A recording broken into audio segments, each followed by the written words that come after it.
শিক্ষার্থীবৃন্দ, আশা করি সকলে করোনা পরিস্থিতি মতো ভালো আছো। তোমরা আমাদের যে অনলাইনে ক্লাসগুলো হচ্ছে, আশা করি তোমরা সকলে সেই ক্লাসগুলো দেখছো। সেই ক্লাসগুলো অনুযায়ী কিন্তু আমাদের বার্ষিক পরীক্ষা হওয়ার সম্ভাবনা রয়েছে। তো অবশ্যই মনোযোগ সহকারে এবং গুরুত্ব সহকারে ক্লাসগুলো নিয়মিতভাবে দেখবে। আজকে আমি তোমাদের নবম শ্রেণীর বাংলা দ্বিতীয় পত্রের নত্ব বিধান নিয়ে আলোচনা করবো।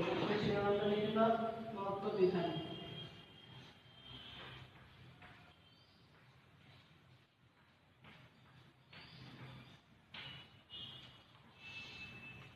নক্তবিধান, এই নক্তবিধান বা মূর্ধন্য ব্যবহার বাংলা ভাষায় তেমন প্রচলিত নয়। মূর্ধন্য বাংলা ভাষায় ব্যবহৃত হয়নি, কিন্তু বাংলা ভাষা একাধিক ভাষার সংমিশ্রণে গঠিত হয়েছে। বাংলা ভাষায় তৎসম বা সংস্কৃত শব্দ অবিকৃতভাবে ব্যবহৃত হচ্ছে। তো তৎসম বা সংস্কৃত শব্দে মূর্ধন্য ব্যবহার রয়েছে। এই ব্যবহারের নিয়মকে বলা হয় নত্ব বিধান। তৎসম দানের সংজ্ঞাটা লিখে নাও সকলে। তৎসম শব্দে মূর্ধন্য এর ব্যবহারের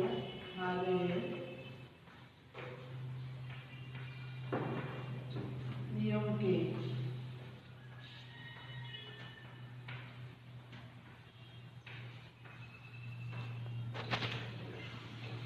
নত্ব বিধান বলে। মূর্ধন্য কোন কোন শব্দে এবং কি কি নিয়ম অনুযায়ী ব্যবহৃত হয় বা বসে, সেই নিয়মগুলো নিয়ে আমরা আজকে আলোচনা করব। নিয়ম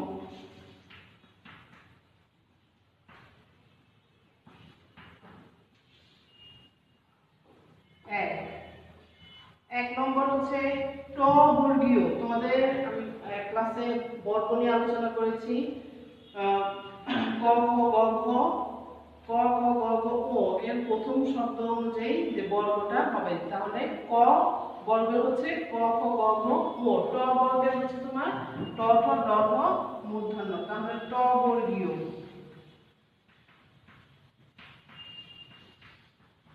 ধ্বনির পূর্বে মূর্ধন্য বসে, যেমন কণ্ঠ। কণ্ঠ এটা একটু মাত্রা দিবে না, মাত্রা দিলে হয়ে যাবে দন্তন্য। কণ্ঠ, ঘন্টা। ঠিক আছে, তার ট বর্গীয় ধ্বনির পূর্বে আমাদের কি বসেছে? মূর্ধন্য। নিয়ম 2, রি র মূর্ধন্য স ধ্বনির পরে মূর্ধন্য বসে, যেমন যেমন বা যথা রি মূর্ধন্য ঋণ, তরিকার মূর্ধন্য তৃণ, ব মূর্ধন্য রে বর্ণ। তাহলে ব রয় করে মূর্ধন্য আর রিকার করে মূর্ধন্য।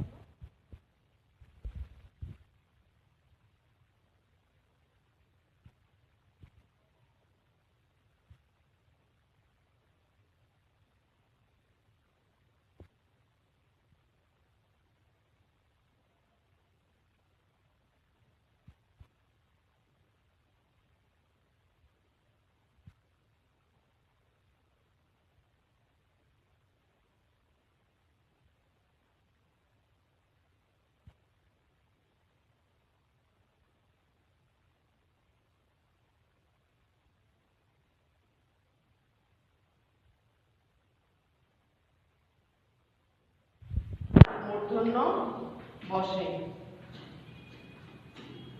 যেমন কারণ, কারণ অর্পণ,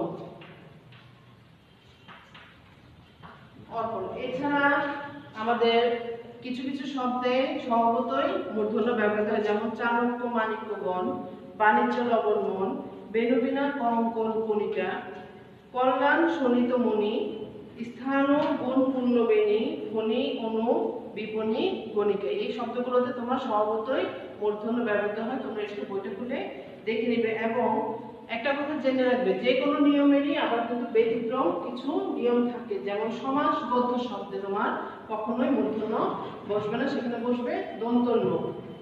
ব্যতিক্রম নিয়মটা দেখো,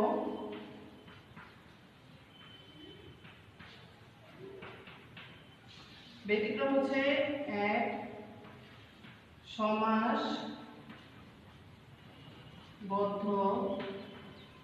শব্দে দন্তন্য বসে, যেমন ত্রিনয়ন।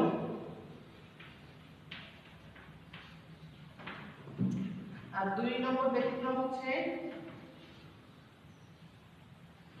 ত বর্গীয়, ত বর্গীয় বর্ণে দন্তন্য বসে, যেমন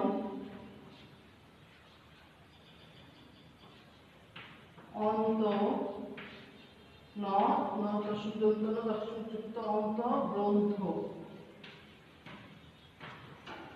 এরই মাধ্যমে আমার নত্ব বিধান সম্পর্কে নিয়মগুলো শেষ হলো। তোমরা আশা করছি সকলের বাসায় আরেকটু ভালো করে দেখার চেষ্টা করবে এবং ভালো করে নিয়মগুলো সকলে চেষ্টা করবে জানার যে কোন কোন শব্দে দন্তন্য বসে, কোন কোন শব্দে মূর্ধন্য বসে। এর মাধ্যমে আমরা আজকে ক্লাস সমাপ্ত করব।